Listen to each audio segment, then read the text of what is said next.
The boys are here. Wonderful. You know, sometimes I love the Word of God. Very rarely does God cause me to speak on a certain message over and over. But this one has always been the God. Whenever I go to a place, he has been saying to me, I wanted to share something, and the Lord said to me, no, share this one. And I want to obediently share this one with you. We are talking about the anointing for acceleration. The anointing for acceleration. The anointing for speed. Say to your neighbor, the anointing for speed. The anointing for acceleration. First Kings chapter 19. First Kings chapter 19.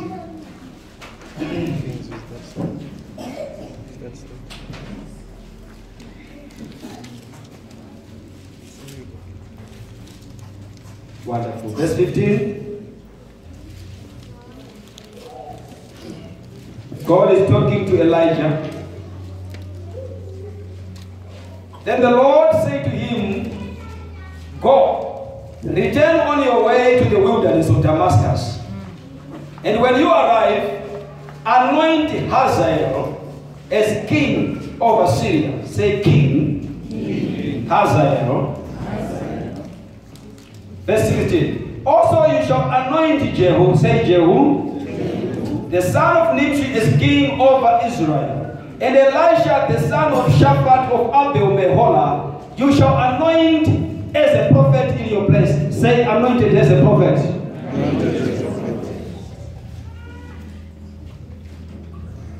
Verse 19. So he departed from there and found Elisha, the son of Shaphat, who was plowing with the 12 yoke of oxen before him, and he was with the 12. Elisha passed by him and threw his mantle on him. And this is when Elisha was called to follow Elijah. Now, very interesting. I don't want you to miss, because the first part I don't want to evangelize. I just want to explain something. The first thing I want to bring to your attention is that when we talk about the anointing, we are not talking about a feeling. When we talk about the anointing, we are talking of a force. We are talking of an ability that comes from God to a human being. So whether I am feeling anything or not, but when the anointing comes on a man, it comes with the ability to achieve the unachievable. You receive the ability to do what you could not do. If anyone has got the Amplified, you'll actually check that in Acts chapter 1, verse 8, the Bible says, you shall receive power after the Holy Ghost has come upon you. Then you shall be my witnesses. The word power there is dunamis, and that word is translated energy, efficiency, ability. Meaning, when you receive the anointing of the Holy Spirit, you receive abilities that you don't have naturally. You receive efficiency, you receive the capability to achieve what ordinarily you cannot achieve. The first thing I need us to understand then is that the anointing is assignment related. The anointing is always related to your assignment. Most people, they cry, God anoint me, God anoint me. The question is for what? Because in Acts chapter 1, he said, you shall receive the Holy Ghost, and you shall be witnesses. Amen. It's not just a power for you to sit and feel goosebumps and enjoy and babble in tongues. No, there is a reason. Yes. So, for Hazael, the message was, go and anoint him a king over Syria. Jehu, go and anoint him king over Israel. Elisha, go and anoint him a prophet in your place. Meaning to say, two people were being given an anointing for politics. They were going to be politicians. The kings of that time. They were going to run government. They were going to administer affairs of the nation. There is also an anointing for politics. When you are anointed for your work, you are different. You are distinguished. Now this man is a quite anointing a king. So there is an anointing for kingship. There is then an anointing for being a prophet. Amen. God was clear. Elisha, your anointing is not to be a president. No. It's not for you to become a king. No. Your anointing is to make you a prophet. Amen. And guess what? When he says to Elisha, you are going, he said, go and anoint Jehu, king over Israel. Which means there is also anointing that is territorial. You are anointed to function not only in an office, but in a certain place. Hallelujah. Are you hearing what I'm saying? Hallelujah. Baba Kuti is not called the African apostle for nothing. If you check, even though God has allowed him to touch the world, but his ministry has been most effective in Africa. Amen. He is the African apostle. Amen. Sent to the Zimbabwe, to send to Africa, to the nations of Africa. Mozambique is actually possibly more people than Zimbabwe. Do you know? When you check it, actually, I've been there in Timberlake's preaching there. The people are many in Mozambique. Is that the reason we don't interact with them? Is the language barrier? But you go there, that nation has got more members possibly than Zimbabwe itself. I'm telling you the truth. And go and anoint Hazael, king over Syria. Are you seeing what I'm saying to you? Yes. Meaning to say, people of God, for the anointing to work, be sure you are in the right place, doing the right thing. You can be in the right office, but going to the wrong place. You are not sent to these people. That's why when Jesus came, he said, I am not sent but to the house of Israel. The man was specific. I am not sent to everyone, but to the house of Israel. And when he finished the assignment, he said, now you go to all the world. I was not meant to go to the whole world, but you are the ones who are to go to the whole world. Wow. And now today, you would think Jesus was, well, why didn't he travel the world to preach?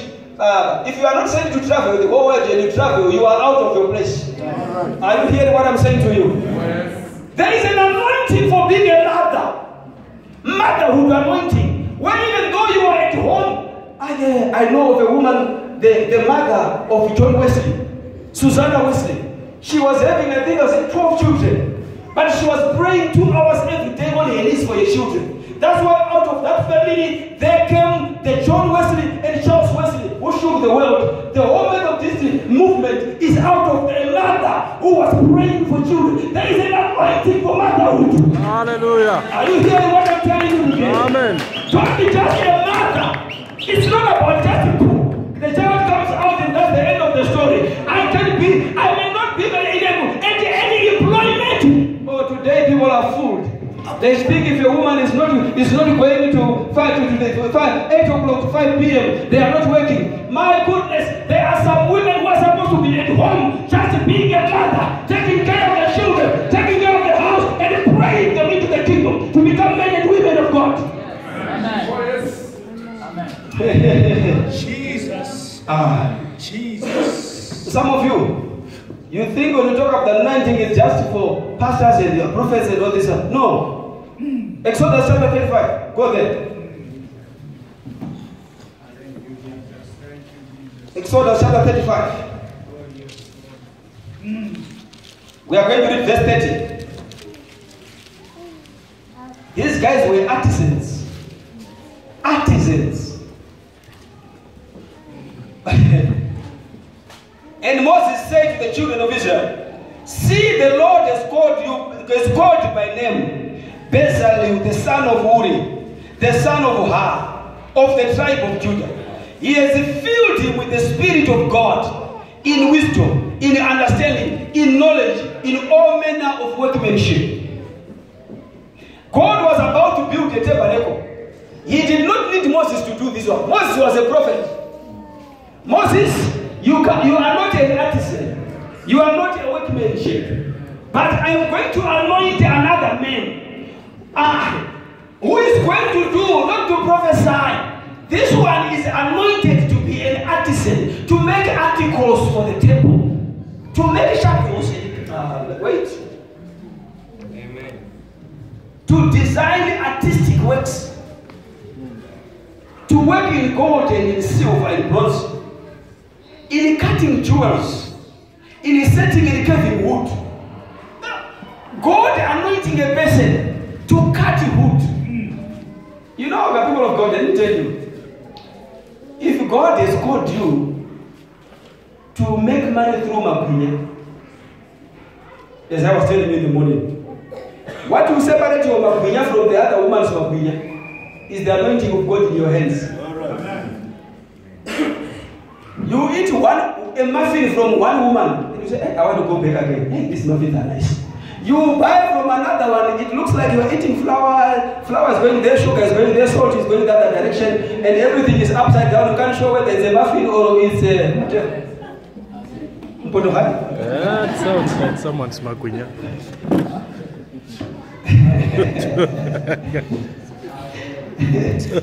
But here is a man who was anointed.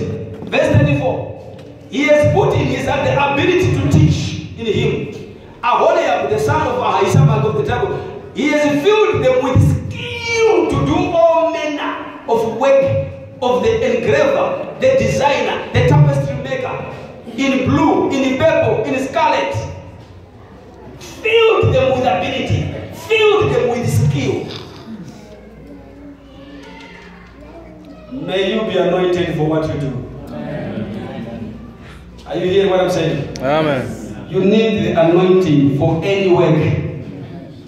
This is not ministry. This is ordinary work. But the man was anointed. You know, I like it. 36 verse 1.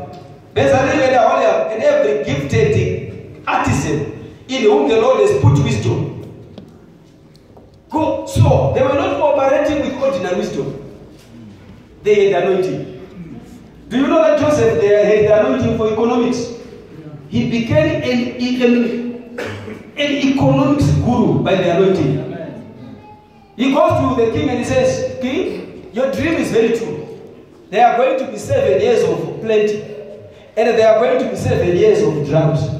But that is not, if he had stopped there, that would not have made him, that would not have helped anyone. Amen. But the man was able then to say, now what you need, King Pharaoh, is to have in those 7 years, save towards the last 7 years of famine. Amen. The man was an economist, yes, anointed to overlook an economy. And the economy of Egypt survived famine. Yes. Are you hearing what I'm saying? Amen. If you are an anointed teacher, your class will be distinguished. Amen. Any class you teach, those students will remember you for life. Amen. Are you hearing what I'm saying? Amen. Even when you explain things, even the dumbest of the dummies will be able to say, and now I understand. Why the teacher is anointed? Are you hearing what I'm saying to you? Amen. Say, I want to be anointed for my area. I want to be anointed for my area. People of God, all the teachings I gave you, if there is no anointing on your life to make it come forth with a distinction, you will be a struggler. Yes. Do you think the Holy Ghost came for you just to speak in tongues? No. You are limiting the Holy Spirit. But the Holy Spirit can do anything. Amen. When I was a consultant, the problem is that we used to do assignments. You know, you just tender. After tendering, now you go to the assignment, you realize, hey, what you thought was the work is not what is on the ground. You are new in that municipality. You don't know what is it. You don't even understand fully what they want. You get there. There are days when I would just sit for 2 days not knowing what to do, but praying.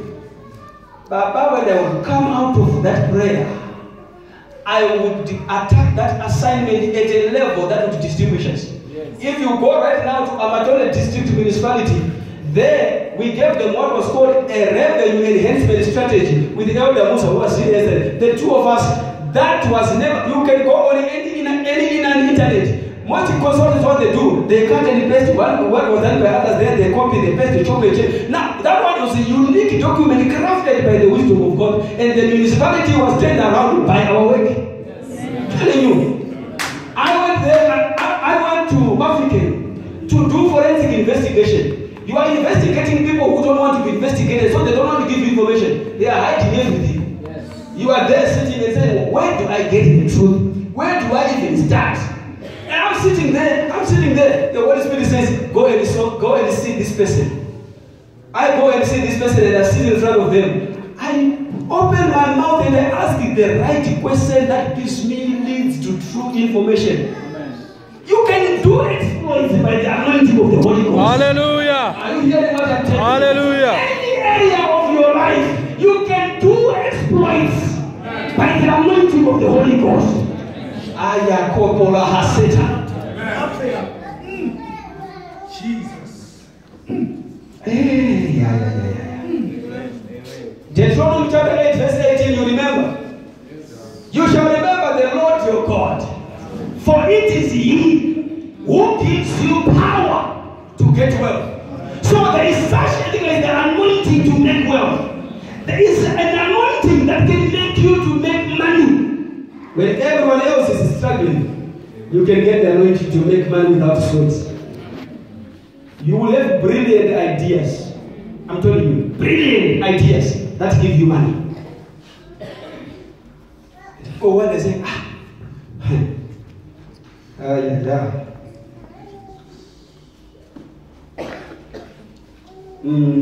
That's why Zechariah chapter 4, verse 6. Say to Zerubbabel, it is not by might. Do you know what Zerubbabel was doing? Sometimes we don't check things. Zerubbabel was actually a governor who was trying to build the temple of the Lord. And to be an effective governor, the enemy had stopped these people. They were not building for 20 years. Him and the priest Joshua, they had been stopped by the enemy. But when the servants of the Lord prophesied and said, Zerubbabel, say unto Zerubbabel, it is not by might, it is not by power, but by my spirit, saith the Lord. You know what that meant? That meant you can go and build, but don't use your strength. That's why the Bible says, unless the Lord builds a house, they labor in vain that build it. Unless the Lord helps you, mama, it doesn't matter what you do for that man, you can't keep him in the home. Yes. But if you are an anointed woman of God, you will know what to do to that cruel husband. You will know what to do to that man who is so bad. God will give you wisdom. Just pray and say, God, give me the wisdom to know what to do. Amen. I'm telling you, He will show you. Every problem in life is not a problem of anything but a wisdom problem. Are you hearing what I said? All the problems in life are wisdom problems. If your marriage is not working, it's a lack of wisdom for marriage. If your business is not working, it's a lack of wisdom for business. If your marriage is not working, it's a lack of wisdom for money. Any area where you struggle, it's not anything. Your problem is not the money. Your problem is not the marriage. It's the wisdom problem. Yeah, that's for another day. Now, the anointing makes you supernatural. Say to your neighbor, supernatural. Supernatural. The anointing can make you supernatural. Now, So we read here, we go back to our story. The book of, what was that one? First Kings. First Kings chapter 19. I wanted to check something, and don't miss it. Please, don't miss it. When you read verse 15, Elders, can you read for me? Verse 15. Listen as he is reading. The Lord said to him, "Go back the way you came, Go back the way you came. and go to the desert of Damascus. Uh-huh. When you get there, anoint Hazael king over Aram. Anoint Hazael king over Aram. What must you do? Go back the way you came. When you get there, anoint Hazael king over Aram. Then what? Also anoint Jehu, son of Nimshi, king over Israel. Yes, anoint Jehu second. And then? Anoint Elisha, son of Shaphat from Abel Meholah, to succeed you as prophet." Good. Here is the assignment. If I were to tell you right now, and I came to you with an instruction that says, you are here. Let's say about you're going to Pretoria. You are coming from Verenigde. Then I said to you, go back and get to Johannesburg. Anoint Hazael. Then also go back and make sure you anoint Jehu. And then you anoint Elisha. What order are you going to follow? The same order. Meaning to say, the instructions were clear. Who was to be anointed first? Hazael, come over Syria. Because this man had come through the desert of Syria. So God is saying, go back the way you came. On the way you will find Hazael there, anointing king over Syria. When you finish that, go and anoint Jehu. Are you seeing what I'm telling you? When you finish that, go and anoint Elisha, a prophet in your place. But what did he do? When you read verse 19, what did he do? So Elijah went from there and found Elisha, son of Shaphat. He was plowing with 12 yoke of oxen. He finds Elisha. Where is Jehu? Where is Hazael? They are not there. They are not in the picture. He finds this man called Elisha. Still down. And not only that he found Elisha. Do you know how many years it took for Elijah to walk with Elisha? Go and start your history. It's not one day. It was many years. And for your own information, this man even did not even want to anoint this Elisha himself. You remember when he was about to go, he said to Elisha, remain here. God has sent me there. The young man said, I will not leave you unless. And they go to the other place. Then he says, yeah, remain here. The Lord has sent me there. And the young man says, no, as long as the Lord lives, I will not leave you. I'm asking myself, Mr. Elijah, didn't you hear the simple instruction from the Lord? Anoint this young man. Then eventually, when the young man was they crossed Jordan. And then the man says, okay, what must I do for you? Then the young man says, I want the double portion of your anointing. He did not ask you for money. He did not ask you for anything. He did not ask you for fame. He said, I want a double portion of your anointing. My goodness, let me tell you something. When Jesus was going, he didn't promise them anything. But all he said is, when the anointing of the Holy Ghost, don't depart from Jerusalem until the Holy Ghost comes upon you. Because in the anointing, there is your money. In the anointing, there is your wife. In the anointing, there is your child. In the anointing, all you need is there. In the anointing. Elisha never asked for money. But that man had the he was so rich that when Naaman came with his goods and wanted to give Elisha, you know what Elisha said? He said, it's not time to get gifts, let him go. We don't need his gifts. But the man, I want to show you another scripture that will show you how rich Elisha was after. Go to 2 Kings chapter 8. Say to your neighbor, my friend. My friend, God is a good God. God is a good God. I want us to read 2 Kings chapter 8, verse 7. Because it was actually Elisha who eventually anointed as king. After many years. Not Elijah. I don't know whether to say Elijah failed, but this man disappointed me. Chapter 8, verse 7. It reads, Elisha went into Damascus, and Ben-Hadad, king of Aram, was ill. Yes. When the king was told, the man of God has come on the way up. The king was told that the man of God has come. Even though he was a Syrian, they knew Elisha. Elisha was commanding territorial authority, even over Syria. The man was dangerous. He said to Hazael, take a gift with you. Now, this Hazael now was not yet a king by that time. He was just a general under Ben-Hadad. Not yet anointed by Elijah. Elijah went, leaving him unanointed. And go to meet the man of God. Take a gift. This is the king telling the general, go, take a gift, go and meet the man of God.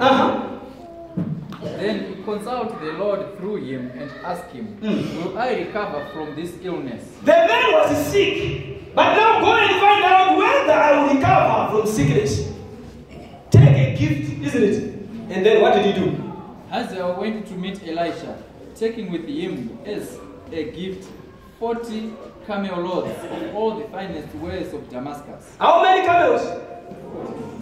40 camels loaded with all the fine goods of Damascus. 40 camels going to one man, Elisha, from a king. 40 camels. You think this man would die of hunger? Never. The anointing pays. I'm telling you, listen to me. The anointing will give you everything you need. There is no hunger with the anointing. Are you seeing what I'm saying to you? If you are struggling and you are struggling and you are not making ends meet, the anointing is not working. He went in and stood before him and said, your son Ben-Hadad, king of Aram, he has sent me to ask, will I recover from this illness? Verse 10. To cut the short story, this is when now he was told, you read the rest of the story. This is when now he was told, you are going to be the next king. And he went and became the next king. This is Hazael. Now let's go back to Jehu. Come to 1 Kings chapter 22. I don't want you to miss this. 1 Kings chapter 22.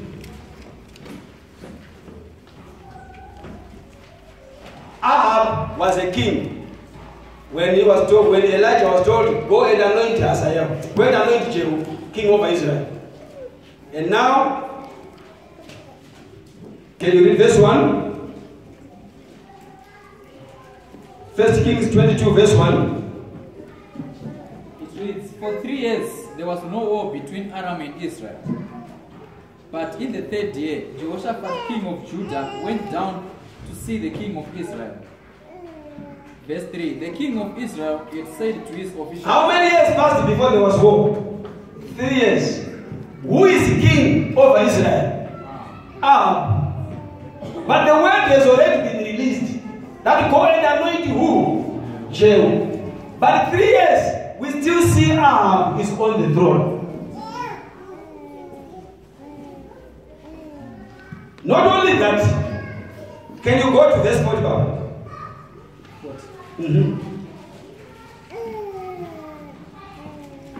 Ahab rested with his fathers, and Ahaziah his son succeeded him as king. Ahab dies. Now, who is going to succeed him as king is His not son. Jehu. Ahaziah, his son, is on the throne. But heaven released a word that says, anoint Jehu, king over Israel. Are you seeing what's happening here? Today I want to deal with every spirit of delay that has operated in your life. Why? That's why I said the anointing for acceleration. Because there are many people here who are like this man Jehu, who according to heaven, the Bible says, king over Israel is Jehu. But on the throne, we are seeing Ahab for 3 years. Not only that, we are seeing his son is now succeeding him after death. Where is my Jehu? Amen. When I go into the archives of heaven, I am seeing humans. But when I come here, you are still single. Where is the husband?